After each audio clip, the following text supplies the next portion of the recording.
Number 17 की तरफ जाते हैं 16 के बाद, तो ये वो कुछ कॉलम्स है जो मैंने नोट किया है कि ज़्यादातर टाइम लोगों ने इनको क्रॉस आउट कट किया किया हुआ होता है। हुआ। कन्फ्यूजन पाई जाती है इस हवाले से कि लोग इस बारे में जानना चाहते हैं कि हक महर की लीगली कोई अमाउंट फिक्स्ड है या वो एक मिनिमम हो के इतना देना है, इससे कम नहीं दे सकते, इससे ज़्यादा देना है। तो लीगली कोई ऐसी है पाबंदी लोगों को? मुझसे सिग्नेचर करने को कहते हैं तो उस वक्त उन्होंने पहली बार अपना निकाहनामा देखा होता है, तो पढ़ना तो बहुत दूर की बात है। अफसोस की बात यह है कि मैं बहैसियत वकील खुद ये काम कर चुका हूँ उस वक्त मैं। अस्सलाम वालेकुम व्यूअर्स, उम्मीद करता हूँ आप सब खैरियत से होंगे। मेरा नाम मोहम्मद वाइज इमरान है और मेरे साथ मौजूद लीगल जंक्शन की फाउंडर और आने वाले एपिसोड में मेरी को होस्ट हानिया जहरा शाह हैं। अस्सलाम वालेकुम। आज हमारा पहला एपिसोड है और हमारे पहले एपिसोड का टॉपिक निकाहनामा है। निकाहनामा एक इंतहाई ज़रूरी डॉक्यूमेंट है जिसको हमारे माशरे में इतनी अहमियत नहीं दी जाती है। ये वो डॉक्यूमेंट है जिससे कोई शख्स पता कर सकता है, जैसे आज के दौर में अगर कोई लड़का लड़की आते हैं और वो ये क्लेम करते हैं कि हम दोनों मियाँ बीवी हैं, तो हमारे पास क्या प्रूफ है इस बात का कि हम किस तरह तो इसको प्रूव करेंगे कि वो मियाँ बीवी हैं भी या नहीं। तो निकाहनामा वो डॉक्यूमेंट है जो इस बात को मेक श्योर करता है कि गवर्नमेंट ऑफ पाकिस्तान इनको रिकग्नाइज करती है एज हस्बैंड एंड वाइफ। अब इस डॉक्यूमेंट की और भी बहुत सी इंपॉर्टेंसेज हैं, बहुत से प्रोसीजर्स हैं, गवर्नमेंट मेजर्स हैं जिनके अंदर इसकी ज़रूरत पड़ती है। इसीलिए लोगों को उस पर ताकीद की जाती है कि अगर वो निकाह कर रहे हैं तो वो उसको रजिस्टर करवाएं और निकाहनामा उनका मौजूद हो जो गवर्नमेंट के साथ ऑथराइज्ड इंस्टीट्यूशन के ज़रिए रजिस्टर्ड हो। निकाहनामा बहुत सी चीज़ों में इस्तेमाल होता है, जैसे आपके वीज़ाज़ में, आपके हेल्थ इंश्योरेंसेस के अंदर, आपकी बेनिफिट्स के अंदर, after death benefits, child custody, इन सारी चीज़ों में निकाहनामा की बहुत ज़रूरत पड़ती है। मज़ीद इसकी इम्पोर्टेंस के बारे में हमारी गेस्ट हानिया बताएंगी। हानिया प्लीज़। जैसे कि वाइज आपने थोड़ा सा बताया अबाउट द निकाहनामा, तो बिल्कुल यही है कि निकाहनामा इज़ व्हाट इन्फोर्सेस योर मैरिज। आप किसी को अगर प्रूफ दे सको कि आपकी शादी हो चुकी है, दैट इज़ व्हाट निकाहनामा इज़ फॉर। अब फॉर एग्ज़ाम्पल इमिग्रेशन के लिए आपके नादरा के 10,000 काम होते हैं, मैरिज रजिस्ट्रेशन बनवानी है, आपको चाइल्ड रिलेटेड जो डॉक्यूमेंटेशन होती है in terms of birth registration certificates वगैरह, तो इन सारे डॉक्यूमेंट्स के लिए ऑब्वियसली निकाहनामा इज़ वन इम्पॉर्टेंट डॉक्यूमेंट जिसकी नीड आपको पड़ती ही है। मूविंग फॉरवर्ड, निकाहनामा एक वो डॉक्यूमेंट है जिसकी हमने ऑलरेडी थोड़ा सा बता ही दिया है, which validates your marriage as per the laws of Pakistan. अब वैसे देखा जाए तो निकाहनामा जो है वो हर मुसलमान जो पाकिस्तान में रहता है उसके लिए सिमिलर, एक जैसा, जो 25 कॉलम्स कंटेन करता है। अगर हम रिवायती रस्मी बात करें तो ऑब्वियसली डिफरेंट डिफरेंट आपके जो सेक्ट्स होते हैं उनमें डिफरेंट डिफरेंट रिवायतें होती हैं, रस्में होती हैं। वो जो भी है दैट इज़ द कस्टमरी और also the religious element to it, but जो लीगली आपको इन्फोर्स करवाएगा या जो in the eyes of the law correct माना जाता है वो थ्रू दिस डॉक्यूमेंट जो निकाहनामा है उसी के साथ होता है। ठीक है, बेहतरीन। आपने इसकी इम्पोर्टेंस पे बात की। मज़ीद मैं जानना चाहूँगा, अगर आज कोई शख्स चाहे कि मैं अपना निकाहनामा पढ़ूँ, क्योंकि ज़्यादातर लोगों के बारे में हम देखते हैं तो ज़्यादातर लोग जिस वक्त उनका निकाह हो रहा होता है मस्जिद में या हॉल में, उस वक्त जब इमाम साहब मुझसे सिग्नेचर करने को कहते हैं तो उस वक्त उन्होंने पहली बार अपना निकाहनामा देखा होता है, तो पढ़ना तो बहुत दूर की बात है। अफसोस की बात यह है कि मैं बहैसियत वकील खुद ये काम कर चुका हूँ। उस वक्त मैं स्टूडेंट था, मैंने खुद अपना निकाहनामा नहीं पढ़ा था। कल जब मैं इस वीडियो के लिए तैयारी कर रहा था तो मैंने पहली बार अपना निकाहनामा पूरा पढ़ा। तो इस अच्छा। हवाले से मैं पूछना ये चाहता हूँ कि ये निकाहनामा अगर कोई बंदा पढ़ना चाहता है, कोई शख्स चाहता है, तो कहाँ से मिलेगा? उसे अपने घर की मस्जिद के पास से मिलेगा या किधर से, इसको कैसे एक्सेस? अच्छा, सरप्राइजिंग इनफ यूजुअली सिर्फ आपके साथ नहीं, अमूमन व्हाट हमने देखा है वो यही है कि लोगों ने नहीं पढ़ा होता निकाहनामा। उन्हें यही होता है कि अपना नाम है, ज़्यादा से ज़्यादा विटनेसेस हैं, वो लिखना होता है, साइन करना होता है एंड दैट्स इट। लेकिन ये बिल्कुल नहीं है। और निकाहनामा में जैसे मैंने पहले भी बताया 25 कॉलम्स होते हैं, तो इट्स अ बेटर प्रैक्टिस कि आपको पहले ऑब्वियसली अगर आप you are going to sign on this, and अगर देखा जाए निकाहनामा भी एक कॉन्ट्रैक्ट ही है, राइट। ऑफ़र है यहाँ पे, एक्सेप्टेंस है यहाँ पे, कंसिडरेशन है। तो अगर कोई और भी डीलिंग करने से पहले हम कितना सोचते हैं, हम कितना उसमें इनगल्फ होके उसके सारे कंटेंट्स को पढ़ने की कोशिश करते हैं। सो it is also a good practice कि निकाहनामा के लिए भी सिमिलरली यही किया जाए। नाउ अबाउट द फैक्ट कि ये मिलेगा कहाँ से।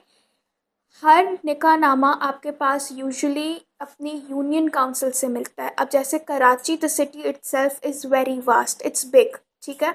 It is divided into further into districts, ठीक है। और हर डिस्ट्रिक्ट्स में आपको आपके यूनियन काउंसिल्स मिलते हैं। निकाहनामा की कॉपी जो आपके मौलवी या मौलाना साहब होते हैं उनके पास भी होती है, जो भी ये डॉक्यूमेंट जाके यूनियन काउंसिल से ही लेते हैं। So even if you get it from your मस्जिद, इट मीन्स कि जो मौलाना या मौलवी साहब हैं उन्होंने भी ये यूनियन काउंसिल से लिए हुए, इशू करवाए हुए हैं। सो यस, बेसिकली अगर आपने कभी भी डॉक्यूमेंट लेना है, करनी भी है, अगर शादी आप खुद से जा सकते हो, ज़रूरी नहीं है कि हर बार मौलवी साहब ही आपको निकाहनामा के कागजात दे रहे हो। आप खुद भी यूनियन काउंसिल जाके ये डॉक्यूमेंट ले सकते हैं। You can also read it out, you can also fill it out. अब जैसे यूजुअली यही होता है कि निकाह का दिन, तो मतलब निकाह वाले दिन लोग पढ़ रहे होते हैं या देख रहे होते हैं, या वो भी फिर अवॉइड ही कर देते हैं, क्योंकि उस दिन के फिर इतने ज़्यादा काम होते हैं। You just come and you just write your name and sign it. लेकिन आप ये भी कर सकते हैं कि आपने निकाहनामा लेके अपने पास रख दिया, एक हफ़्ता लेके आपने आराम से उसके सेक्शंस बना के तोड़ तोड़ के पढ़ लिया, रीड कर लिया, फिर जो दिन आपका निकाह का दिन है आप बेशक उस दिन पे इवेंट करके साइन कर लें, वो सारा कुछ कर लें, but obviously you can fill in all the contents of it even prior to your nikah day. हम आपकी बात समझ गए। अब हम निकाहनामा कोई कैसे ले सकता है, इस पर हमारी बात हो गई। मज़ीद अब कोई निकाहनामा ले ले तो अब बहुत सी दफ़ा लोगों को उर्दू पढ़ने में मुश्किलात का सामना होता है, कभी कभार उनको राइटिंग नहीं समझ आ रही थी। तो what we can do is कि हम उसके कंटेंट्स के थ्रू चलते हैं, स्टेप बाय स्टेप निकाहनामा के अंदर कौन कौन सी चीज़ें हैं, ताकि जो उसके पोर्शंस होंगे जो यूजुअली लोगों को डिफ़िकल्ट लगते हैं समझना या पढ़ना, हम उन पर भी बात कर सकें और ओवरऑल एक रिव्यू हो जाए निकाहनामा का। ठीक है, तो आप निकाहनामा का कॉलम्स, आई थिंक कॉलम्स में डिवाइडेड होता है निकाहनामा, तो आप हम स्टेप बाय स्टेप चलते हैं और उन कॉलम्स को डिस्कस करते हैं। हाँ, तो जैसे मैंने बताया है, ये 25 कॉलम्स होते हैं निकाह में। जो निकाहनामा में जो सबसे पहला कॉलम होता है, that is for the use of union councils only, कि क्योंकि देखिए निकाहनामा सिर्फ इशू करके आपके पास रखना नहीं होता है, ये वापस रजिस्टर भी करवाना होता है।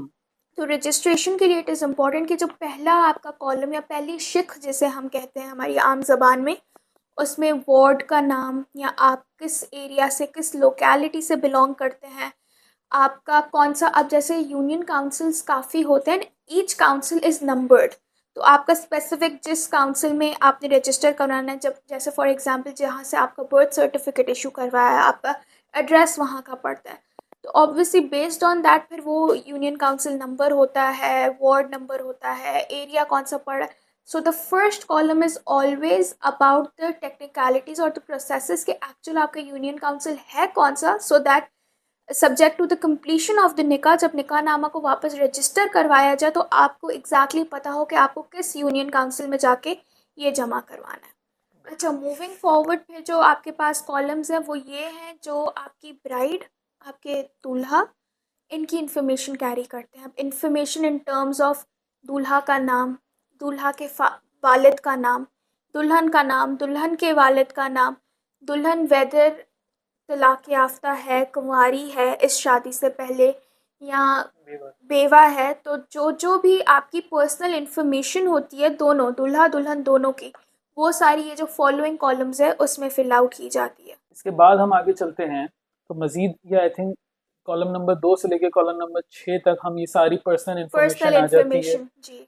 कॉलम नंबर 7 से हम देखते हैं कि कॉलम नंबर 7 के अंदर उन्होंने एक इशू रेस किया गया है वकील से रिलेटेड, कि दुल्हन का वकील, तो दुल्हन का वकील कौन होता है और इसकी क्या मतलब इसकी पोजीशन क्या है, कौन, हमने गवाहों का तो लोगों को पता होगा, लेकिन बहुत से लोग वकीलों के बारे में कंफ्यूज हो जाते हैं कि वकील कौन होता है निकाह के केस में, तो इसके बारे में थोड़ा सा बता दें। अच्छा, तो बेसिकली कॉलम नंबर 7 में ये है कि आपको 2 गवाह विटनेस चाहिए होते हैं, और दूसरा जो वर्ड इस्तेमाल हुआ है उसे वकील कहा गया है। सो वकील इज़ जो उन 2 गवाहों की भी शाहिदी दे सके, ठीक है। So basically how it goes bye is के दुल्हा दुल्हन का विटनेस, एंड फिर विटनेस को भी जिसने अटेस्ट किए हैं, जिसने पूरी सिचुएशन देखी है, वो वकील होता है। उसकी इन्फॉर्मेशन आ जाए, सब्जेक्ट टू दिस फिर इवन मौलवी साहब भी आपकी निकाह की दुआ पढ़वाते हैं, कुछ पढ़वाते हैं, तो even the witnesses along with the वकील, all of them are important. Moving forward अब हम कॉलम नंबर 14 की तरफ चलते हैं। कॉलम नंबर 14 जो है इट इज़ रिलेटेड टू हक महर। इसके बारे में काफ़ी मिसकंसेप्शंस और काफ़ी ज़्यादा कन्फ्यूजन्स पाई जाती हैं तो हम सबसे पहले तो आपसे सवाल करेंगे हानिया कि आप हक महर को थोड़ा समझाएं कि हक महर क्या होता है और क्या है, इस हवाले से थोड़ी सी इम्पोर्टेंस बताएं। अच्छा, तो जैसे हमने पहले कहा है, मैरिज कॉन्ट्रैक्ट या निकाहनामा is nothing more than a contract. ठीक है, तो जैसे ही हमारे पास कॉन्ट्रैक्ट में हमारे पास ऑफ़र, एक्सेप्टेंस एंड उसकी कंसिडरेशन होती है, तो यहाँ पे जो हक महर है that does the part of the consideration. अगर आम अल्फाजों में मैं बताऊं तो जैसे एक लड़की या दुल्हन है, वो अपना घर, अपना कंफर्ट, अपनी फैमिली सब कुछ छोड़ के आ रही है। So obviously when she is coming, leaving behind everything, हक महर एक टोकन ऑफ अप्रिसिएशन की सूरत में उसे दिया जाता है, जिस पे किसी और का हक नहीं, दुल्हन का खुद का हक होता है। सो इन टर्म्स के, जी सास को पैसे दे दिए या इनको सलामी दे दी। पीपल ऑल्सो हमेशा कंफ्यूज कर रहे होते हैं कि जी सलामी के पैसे मैंने वैसी दुल्हन को दे दिए, सो वो ही हक महर हो गया। Until and unless you have not stipulated that in your contract कि जी वो ही हक महर होगा, आप सलामी या किसी और सोर्स ऑफ इनकम या किसी और रेम्यूनरेशन को ये नहीं कह सकते कि वो हक महर था। हक महर is the token of appreciation by the husband to his wife. ठीक है, बिल्कुल ठीक है। हमारे यहाँ कन्फ्यूजन पाई जाती है इस हवाले से कि लोग इस बारे में जानना चाहते हैं कि हक महर की लीगली कोई अमाउंट फिक्स्ड है, या वो एक के मिनिमम हो के इतना देना है, इससे कम नहीं दे सकते, या इससे ज़्यादा देना है, तो लीगली कोई ऐसी है पाबंदी लोगों के ऊपर? There is no bar on the amount. ठीक है, हक महर जो मर्ज़ी से हस्बैंड दिए। अब जाहिर सी बात है, it depends on some of the facts and consideration लिए जाते हैं। दैट डिपेंड्स ऑन के हस्बैंड की इनकम क्या है, दुल्हन का लाइफस्टाइल क्या है, या फॉर एग्जांपल वेदर दुल्हन की पहली शादी है, कुंवारी है दुल्हन, या वो दूसरी बार शादी करी है। तो ये कुछ चीज़ें हैं जो इन कंसिडरेशन लेके फिर दोनों पार्टीज़ को म्यूचुअली डिसाइड करना होता है कि ये स्पेसिफिक अमाउंट है जो हक महर में अदा की जाएगी। अच्छा, before moving forward it is also important to highlight, हक महर कंपल्सरी है। ऑब्वियसली अगर ना दिया जाए तो इट डज़ नॉट मीन कि वो आपके निकाह नामा को इन वन वे वैलिडेट नहीं कर रहा, लेकिन ऑब्वियसली ये आपको फिल आउट करना ही होता है। बेशक जितनी भी अमाउंट हो, लेकिन आपने लिखना तो होता ही है। उसके अलावा इवन जो आपके मौलाना या मौलवी साहब है, वो भी आपका निकाह कैरी फॉरवर्ड नहीं करेंगे if this amount is not stipulated. ठीक है। मज़ीद इसके हवाले से निकाहनामा में हमने दो लफ्ज़ पाए जाते हैं जिनके हवाले से लोग काफ़ी कंफ्यूज होते हैं, वो है मुअज्जल और गैर मुअज्जल। तो ये हक महर के हवाले से आप थोड़ी सी क्लैरिफिकेशन दें कि हक महर क्या इमीडिएटली पे करना होता है या हक महर बाद में भी दिया जा सकता है? इस हवाले से लोगों को काफ़ी कंफ्यूजन होती है, कुछ लोग उसको टालते रहते हैं, तो ये चीज़ इनिशियली एग्रीड होनी चाहिए दोनों पार्टीज़ के बीच में, तो इस हवाले से थोड़ा सा आप सो बताएं। बेसिकली अभी जैसे ही हमने स्टार्ट किया टॉकिंग अबाउट द निकाहनामा, हमने यही कहा कि one can see, go over the contents of it. ज़रूरी नहीं है कि एग्जैक्ट आप उसी दिन देखें, उसी दिन पढ़ें एंड जस्ट आप जल्दी जल्दी में साइन कर दें। आप बैठें, आप सोचें, आप देखें और उसके बाद साइन करें। ठीक है। सो ऑब्वियसली दोनों पार्टीज़ ने साथ सोच के करना होता है। जो हक महर है उसकी जो भी अमाउंट है, जैसे हमने पहले कवर कर चुके हैं कि वो दोनों पार्टीज़ की एक म्यूचुअल अंडरस्टैंडिंग होती है। अब वो दो तरीक़ों का हो सकता है, मुअज्जल जिसे हम प्रॉम्प्ट कहते हैं, और गैर मुअज्जल जिसे हम डेफर्ड कहते हैं। प्रॉम्प्ट मीन्स के upon the signing, upon the marriage, जैसे ही आपका निकाह नामा कंक्लूड हो गया, आपका निकाह कंक्लूड हो गया, आप उसकी अदायगी कर सकते हैं। डेफर्ड का मतलब ये होता है कि अपॉन अ सिचुएशन अराइजिंग। ठीक है। सो फॉर एग्ज़ाम्पल, अगर मैं अपने निकाह नामा में आई गो फॉर अ डेफर्ड हक महर, so it means that it गैर विल, मुअज्जल। गैर मुअज्जल, तो it means it will be arising solely on a condition और समथिंग दैट इज़ हैपनिंग। अब गैर मुअज्जल में अमूमन जो हम देखते हैं कि कैसे और कब लागू होता है, तो वो ये होता है usually on the death of the husband, या फॉर एग्ज़ाम्पल अगर हस्बैंड आपको तलाक दे रहा है, डिवोर्स दे रहा है, फिर एक कंडीशन अराइज हो गई जिसकी वजह से हक महर की अदायगी होती है। नाउ फॉर एग्ज़ाम्पल, आपने प्रॉम्प्ट लिया है, आपने अपने निकाहनामा में you have opted for prompt हक महर, मुअज्जल। मुअज्जल हक महर। तो उसमें ये होगा कि एज सून एज़ आपकी शादी हो जाती है वो आपको मिल जाएगा। ज़रूरी नहीं है कि उसी टाइम पे आप निकाह हॉल में बैठे हैं और उसी टाइम को आपको दिया जा रहा है, but as soon as you are married वो आप पे उसका हक बनना शुरू हो जाता है, वो आपके लिए पेमेंट आपके ऊपर आना स्टार्ट हो जाती है। So that is the main difference. अच्छा, काफ़ी लोग ये कंफ्यूज हो जाते हैं कि क्योंकि वो प्रॉम्प्ट है इट मीन्स एग्जैक्ट इमीडिएटली अभी फौरन एग्जैक्ट देना आप है। अभी ही देते हैं, तो ये नहीं है। प्रॉम्प्ट का मतलब starting with effect to any day now, क्योंकि शादी हो गई अब आपको देना इसका मतलब पड़ेगा। जल्द अज जल्द आप जल्द इसको अज अदा कर मतलब दें। आप जब भी देना चाहें आप दे सकते हैं, that is the hmm, exact meaning. Also covering one more point, वो ये है कि जब लड़की या औरत खुला लेती है, she has to get rid of her haq mehr यानी जब वो क्लेम। अपनी मर्जी से खुला लेंगी अगर तो उस वो वक्त वो हक महर अगर क्लेम नहीं कर लड़की को सकती। तलाक नहीं मिली, हस्बैंड ने रिश्ता नहीं ख़त्म किया, औरत खुद से करना चाहती है, तो अगर डेफर्ड है, ऑब्वियसली डेफर्ड हक महर उसे नहीं मिलता फिर। सही, ठीक है। वाई? क्योंकि यही कहा जाता है कि क्योंकि the situation is not arising जिसकी बेसिस पे हक महर बनता था, इसलिए you have to let go. Prompt के लिए डिफरेंट जूरिस्प्रूडेंस डिफरेंट एक राय कायम करती हैं। कुछ कहती हैं कि अगर आप पैसे दे चुके हैं, अगर आपने हक महर ऑलरेडी दे दिया है, then you are not suppose to return it. लेकिन समटाइम्स कुछ ऐसे भी केसेस है जहाँ पे हमने देखा है कि द पार्टीज़ आर ऑल्सो, अगर आगे से दूल्हा क्लेम करे कि हक महर की वापस करना है क्योंकि the girl is stepping out of the marriage, तो फिर देयर आर इंस्टेंसेस कि वहाँ पे ये भी देखा मजीद मैं आपसे पूछना चाहूँगा, कॉलम नंबर 15 भी हक महर से ही रिलेटेड है और इसके अंदर लिखा हुआ है कि आया महर का कुछ हिस्सा शादी के मौके पर अदा किया गया, यानी हम इसको पोर्शंस में भी डिवाइड कर दे सकते हैं। अगर ये दोनों पार्टीज एग्री कर लें तो क्या पोर्शन में कि हाफ आप दे दें, हाफ आपको 2 साल बाद दे देंगे, या इस तरह करके भी एग्रीमेंट की जा अब। सकती है। जी, तो अब यही है कि या तो फिर आप उसी टाइम पे जब आपकी शादी हो रही है यू गिव द हक महर, इफ़ नॉट आप एक पोर्शन दे सकते हैं, आप एक परसेंट दे सकते हैं, तो अगर है तो you fill out the column, if not तो फिर आप उसे नॉट एप्लीकेबल या this does not apply to you की बेसिस पे आप उसे स्किप आउट कर सकते हैं कि हमने कोई भी इसका पार्ट नहीं अदा किया। अब हम आगे चलते हैं कॉलम नंबर 16 की तरफ। कॉलम नंबर 16 भी जो है वो हक महर से ही रिलेटेड है, तो आप ज़रा हमें कॉलम नंबर 16 के बारे में थोड़ा सा आगाह करें। अच्छा, निकाहनामा जैसे बनाया गया है वो यही है कि एक क्लॉज़ एक स्पेसिफिक पॉइंट पे रेज़ करता है, तो जो उसके कंटिन्यूइंग क्लॉजेज़ या कॉलम्स हैं वो उसी को लेके चलती हैं अंटिल सम अदर क्वेश्चन और the principle is arising. Related basically. जी, तो जैसे क्लॉज़ नंबर 16 या कॉलम नंबर 16 है, वो भी हक महर को इन टर्म्स ऑफ कि अगर किसी एसेट को, जैसे देखें, हक महर हर बार ज़रूरी नहीं है कि आप कोई मॉनेटरी कॉम्पनसेशन ही दें।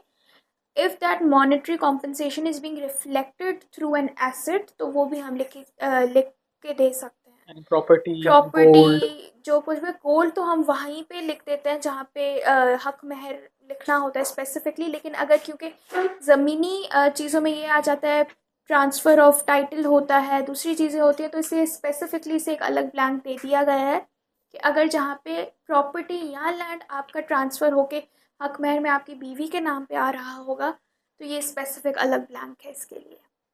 सही सही। तो मज़ीद अब हम आगे चलते हैं, तो कुछ अब हम कॉलम नंबर 17 की तरफ जाते हैं 16 के बाद। तो ये वो कुछ कॉलम्स हैं जो मैंने नोट किया है कि ज़्यादातर टाइम लोगों ने इनको क्रॉस आउट कट किया हुआ किया होता है, या होता तो है। इमाम साहब करते हैं, लोग खुद करते हैं। तो इसका क्या पर्पज़ है? जैसे कॉलम नंबर 17 हमारा, ये कुछ इसके अंदर लिखा है कि ख़ास शराइत अगर कोई हो, इससे क्या मुराद है? कौन सी ख़ास शराइत की तरफ रेफ़र किया जा रहा है? अच्छा, तो ये ख़ास शराइत वो हैं, अगेन जैसे ये होता है कि ये कॉन्ट्रैक्ट है, तो दोनों पार्टीज़ जो इस कॉन्ट्रैक्ट में एंटर कर रही हैं, which is the husband and the wife, वो आपस में अगर किसी अरेंजमेंट या अग्रीमेंट में आते तो वो इन ख़ास शराइत में लिख सकती हैं। अब एक एग्ज़ाम्पल मैं अगर दे दूँ कि फ़ॉर एग्ज़ाम्पल अगर लड़की की शादी हो जाती है और उसकी पढ़ाई मुकम्मल नहीं हुई, तो शी कैन राइट आउट कि शादी के बाद मैं अपनी पढ़ाई कंटिन्यू करूँगी। ये एक ख़ास शराइत है। या फॉर एग्ज़ाम्पल सिर्फ ज़रूरी नहीं है कि लड़की ही इसे फ़िल आउट करे, अगर लड़के की भी कोई शर्त है वो भी उसे इसमें स्टिपुलेट कर सकता है। फॉर एग्ज़ाम्पल ये कि शादी के बाद हम स्पेसिफ़िकली कराची में रहेंगे या किसी और शहर में रहेंगे, तो अगर दोनों ने एग्री अपॉन किया है, वो ख़ास एक हिस्सा उनकी शादी को डिटरमाइन करने के लिए बनता है, तो वो आप ख़ास शराइत की एम्बिट में लिख सकते हैं। सो बेसिकली इसका काम या इसका मकसद ये है कि यू आर डॉक्यूमेंटिंग इट। अब ये नहीं है कि अच्छा जी अगर शादी के बाद वो नहीं मानते तो फिर निकाह ख़राब हो गया या निकाह में कोई मसला हो गया, निकाह इज़ स्टिल वैलिड, लेकिन ऑब्वियसली जो अगर आप ख़ास शराइत या कोई और चीज़ लिख रहे हैं उससे आप अपनी डॉक्यूमेंटेशन स्ट्रॉन्ग करें। एज़ अ लॉयर योरसेल्फ आपको और मुझे पता है anything that is written is much better than what is said oral. तो अगर आप ओरली सिर्फ कह रहे हैं कि ठीक है हम ये करेंगे, हमारी ये this is how we will be living our life, you better write it in your contract, you better have it in your writing. तो इस प्रोविज़न का स्पेसिफिकली ये मकसद है। ठीक है, तो मैं जिससे अंडरस्टैंडिंग ली है वो ये है कि आप अपनी शराइत डलवा सकते हैं। अगर कोई शराइत नहीं मानी जाती तो उस सूरत में निकाह इनवैलिडेट नहीं होगा, निकाह ख़त्म नहीं होगा, निकाह वैलिड ही कंसिडर किया जाएगा। लिखवाने का मकसद सिर्फ ये है कि कोई बात जो ज़बानी कलामी हो उससे बेहतर है कि उसको लिखत पढ़त में ले आया जाए। ठीक करेक्ट। है, यही इसका करेक्ट मकसद है। जी। ठीक है, मज़ीद हम आगे चलते हैं हमारी कॉलम नंबर 18 की तरफ। ठीक है, तो इसके अंदर तलाक से रिलेटेड हमारी अब शुरू हो जाती हैं सारे के सारे आने वाले कॉलम। तो इसके अंदर लिखा गया है हमारे कॉलम नंबर 18 के अंदर कि आया शौहर ने तलाक का हक बीवी को तफवीज़ कर दिया है। तो तलाक तफवीज़ एक कॉन्सेप्ट है जो लोगों ने, मैंने टर्म्स लोगों को बोलते हुए सुनी, लेकिन बहुत से लोग इसके हवाले से क्लैरिफिकेशन नहीं रखते कि स्पेसिफिक इसका मतलब क्या होता है। ये डेलीगेटेड राइट है, तो थोड़ा सा इसको आप डिटेल में समझाएं ताकि लोग इसके हवाले से जाने। ज़्यादातर निकाहनामाओं में ये क्रॉस आउट हुआ हुआ होता है, उसकी भी वजह बताएं और इस एक्चुअल में होता क्या है ताकि इसकी मिसकंसेप्शंस क्लियर हो। अच्छा, तो ये कॉलम नंबर 18 जो है, जिसे हम तलाक़ तफ़वीज़ कहते हैं, या जिसे हम अगर इंग्लिश ट्रांसलेट करें तो ये डेलीगेटेड डिवोर्स होता है। ये बहुत इम्पोर्टेंट कॉलम है, ठीक है। डेलीगेशन का जो मकसद ही होता है वो ये होता है that you control it, you own the control, लेकिन you are also giving it forward. तो बेसिकली अब आम अल्फाजों में मैं अगर इसे तोड़ूं तो ये है कि बाय दिस राइट आप जो हस्बैंड है, आप जैसे कि हमें पता है कि हस्बैंड के पास तलाक या डिवोर्स का राइट होता है, and if the woman wants to step out of the marriage, वो खुला लेती है, and khula can only take place through a court procedure. ठीक है, बिल्कुल। तलाक जैसे ओरल, रिटन, किसी भी फॉर्म में आपने दे दिया, that goes to the union council, वो फिर उस पर डिवोर्स डीड बन जाती है या सर्टिफिकेट इशू हो जाता है। सो देखा जाए तो जो तलाक का प्रोसीजर है that is fairly very simple as compare to the khula procedure, क्योंकि you have to go to the court, you have to face several things around you. आप और मैं या मे बी कुछ लोग जो एक अच्छे बैकग्राउंड से या एक उस प्रिविलेज्ड बैकग्राउंड से आते हैं, जिनके लिए कोर्ट प्रोसीजर्स या कोर्ट जाना इतना मुश्किल नहीं है, मे बी हमें ज़्यादा फ़र्क नहीं पता चलता होगा, लेकिन there are also a lot of women out there जिनके लिए कोर्ट तक पहुंचना बहुत मुश्किल है, कोर्ट जाने पे बहुत ज़्यादा पाबंदियाँ लगी हुई हैं। सो इस सूरत में ये एक, अब आप यही देखें कि ये जो निकाह नामा का डॉक्यूमेंट है, obviously this is issued by the government of Pakistan, लेकिन गवर्नमेंट ऑफ पाकिस्तान भी तब ही ये इशू करता है when there is an assent from all the उलमास। जब भी कोई इतना इम्पोर्टेंट डॉक्यूमेंटेशन आती है for the use of public, उस पर सबका असेंट होता है। तो इट मीन्स कि जो हमारे उलमा हैं उन्होंने भी किस हद तक इस चीज़ को एक्सेप्ट किया है, वैलिडेट किया, that is the reason it is in the निकाहनामा before us. Coming back to the delegation part, तो बेसिकली एंड राइटफुली ये जो हक है तलाक का वो मर्द का है, मर्द का हक है। लेकिन अगर वो चाहे, अगर वो स्टिपुलेट करे अपने निकाहनामा में, तो वो हक अपनी बीवी को भी दे सकता है कि ठीक है मैं तो तलाक दे ही सकता हूँ, लेकिन मैं ये हक अपनी बीवी को भी देता हूँ कि if at some point if she wants to get out of the marriage, वो अपने आप को मुझसे तलाक दे दे। इसके टर्म्स थोड़े से टेक्निकल हैं, थोड़ा लोगों को शायद नहीं समझ आ पा रहा होता मोस्ट ऑफ द टाइम्स, लेकिन इट बेसिकली मीन्स कि औरत को फिर खुला या कोर्ट प्रोसीजर सारा फॉलो करने की ज़रूरत नहीं है। वो भी एक रिटन फॉर्म में 3 बार तलाक लिख के वो अगर यूनियन काउंसिल में जमा करवाए, वो दूसरी ऑब्वियसली बेस्ड ऑन कि आप पहले अदर पार्टी को बता दें, उनको इन्फॉर्म कर दें, बेस्ड ऑन दैट वो यूनियन काउंसिल से भी अपना एक डिवोर्स सर्टिफिकेट अटेन कर सकती है। बेसिकली औरत जो ये तलाक अपने आप को दे रही होगी वो on behalf of her husband they on रही होगी, जो behalf of राइट the उसके husband, हस्बैंड ने उसको दिया है। तो ये based right on that right unlimited होता है या ये राइट जो है स्टिपुलेटेड, मतलब इसके साथ कोई कंडीशंस लगी हुई होती हैं? इट कैन बी आइदर और सिचुएशन। ओके। अगर आप ये क्लॉज भी पढ़ें, क्लॉज नंबर 18, तो उसमें लिखा है कि वेदर तलाक तफवीज़ है या नहीं है, एंड फॉलोइंग टू दैट लिखा हुआ है अगर है तो किन कंडीशंस की बेसिस किन पे है, शराइत के तहत? किन शराइत के तहत है। सो इट मीन्स कि ये ओपन एंडेड भी हो सकता है कि ठीक है मैंने दे दिया, she also has the right. लेकिन कहीं आप सिर्फ उन्हें लिमिट भी कर सकते हैं कि ठीक है मैं तलाक तफवीज़ का हक देता तो हूँ लेकिन only on certain conditions. For example one condition can be कि अगर मर्द दूसरी शादी कर लेता है, हस्बैंड दूसरी शादी कर लेता है और उसने निकाह नामा में अपनी पहली बीवी को ये हक दिया हुआ है कि अगर मैं दूसरी शादी करूँ तो तुम तलाक तफवीज़ के थ्रू इस मैरिज को एंड कर सकती हो। So this is one condition कि जिसके बेसिस पे she can get her self out of the marriage. ठीक है, बिल्कुल ठीक है। आई थिंक इससे हमारे व्यूअर्स को जो है क्लैरिफिकेशन हो गई होगी इस हवाले से कि तलाक तफवीज़ किस सूरत में अप्लाई होता है और किन कंडीशंस पे अप्लाई वो नहीं होता। मूविंग फॉरवर्ड हमारा कॉलम नंबर 20 है, जिसके अंदर शादी से तलाक के ऊपर पाबंदी के हवाले से जिक्र है कि आया शौहर के तलाक के हक पर किसी किस्म की पाबंदी लगाई गई है, यानी हम शौहर को रोका जा सकता है तलाक देने से। निकाहनामा के अंदर ये अब कॉलम भी मौजूद है, अब ये इसके भी हवाले से कॉलम बताएं। अब ये भी कॉलम है। अब देखिए कुछ कॉलम्स ये हैं जो obviously legally speaking for the protection of the women लिए गए हैं। जैसे एक ये हक है कि वेदर तलाक देने पे कोई पाबंदी है या नहीं है। या इसके आगे एक और क्लॉज है जिसमें है कि क्या मर्द दूसरी शादी कर सकता है या नहीं कर सकता, या अगर ये इसकी दूसरी शादी है तो क्या पहली बीवी की उसमें इजाज़त शामिल है या नहीं है। तो वैसे अगर देखा जाए शरई तौर पे man can marry more than once, right. वो चार शादियों उसे वो कंसेंट की जायज़ है, ज़रूरत नहीं है शरई तौर कंसेंट की उसे ज़रूरत नहीं है।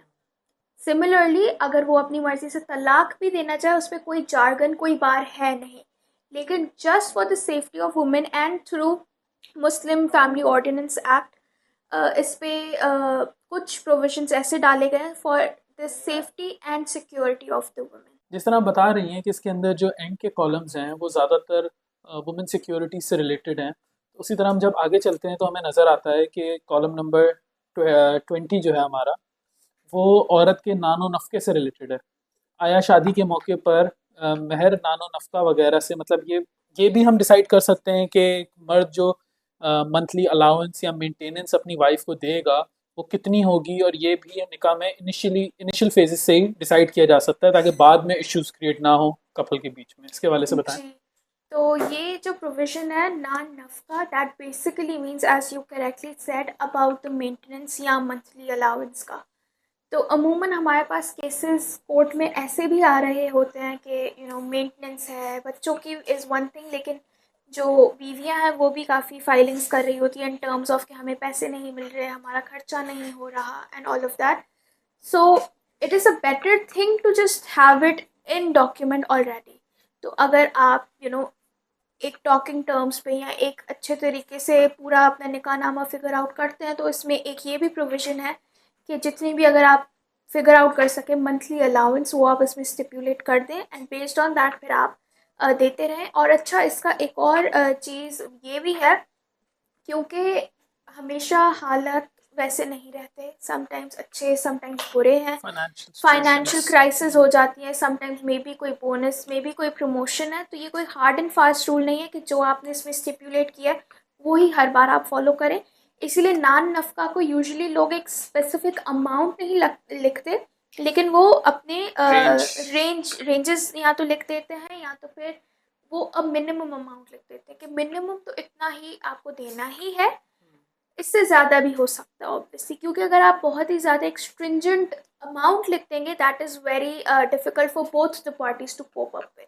सही सही। हमारा नेक्स्ट कॉलम जो है कॉलम नंबर 21, वो ये कहता है आया दुल्हा के यहाँ पहले से कोई बीवी मौजूद है, तो वो इससे रिलेटेड है कि ऑलरेडी मैरिड है अब या जैसे कि नहीं। हमने यही कहा कि हमारी खुद की स्पेशली वुमेन प्रोटेक्शन के लिए कुछ क्लॉजेस ऐसे डाले हुए हैं क्योंकि ऑल्दो शरिया के बेसिस पे तो इसकी कोई इतनी ज़्यादा वैलिडेशन होती नहीं है, लेकिन through the laws of Pakistan specially MFLO जिसे कहते हैं मुस्लिम फैमिली लॉ ऑर्डिनेंस, उसकी बेसिस पे यही है कि even if you are going for a second marriage for a husband obviously आपको अपनी बीवी से जो ऑलरेडी एग्जिस्टिंग बीवी है उनसे इजाज़त लेनी होगी।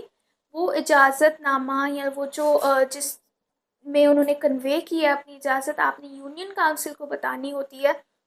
उनकी तरफ से एक सर्टिफिकेट आता है, based on that then you can Mary.